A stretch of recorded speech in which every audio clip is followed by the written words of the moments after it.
Last week திருப்பூர்லேருந்து ஒரு client கால் பண்ணியிருந்தாங்க. அவர் சொன்ன வார்த்தை என்னை யோசிக்க வச்சதுங்க. சார், என்னோட வீட்டு பட்ஜெட் 2 கோடி, ஆனால் எலிவேஷனுக்கு நான் 30 லட்சம் ஸ்பெண்ட் பண்ண போகிறேன்னு சொன்னார்.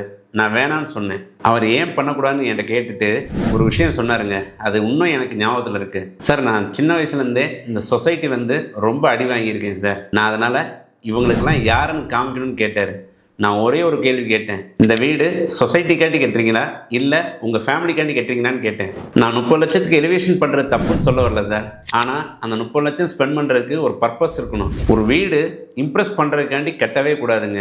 நம்ம லைஃப் ஸ்டைலுக்காண்டி கட்டணுங்க. நான் நிறைய ஹவுஸ் ஓனர்ஸ்கிட்ட பார்க்குற மிகப்பெரிய மிஸ்டேக் இதாங்க. முக்கியமான டிசிஷன் எடுக்கிறப்ப இந்த கேள்வியை கேட்கவே மாட்டாங்க. இந்த வீடு என்னோட லைஃப்பை இம்ப்ரூவ் பண்ண போதா இல்லை மற்றவங்களுக்காண்டி இம்ப்ரெஸ் பண்ண போதான்னு. ஸ்டேட்டஸாக கட்டுற வீடு சில நிமிஷம் வேணால் இம்ப்ரெஸ் பண்ணலாங்க. ஆனால் பர்பஸோடு கட்டுறப்போ நம்ம லைஃப் ஃபுல்லாக மீனிங்ஃபுல்லாக இருக்குங்க. வீடு கட்டுறப்போ முக்கியமான டிசிஷன் எடுத்தீங்கன்னா இந்த கேள்வியை மறக்காமல் கேளுங்க.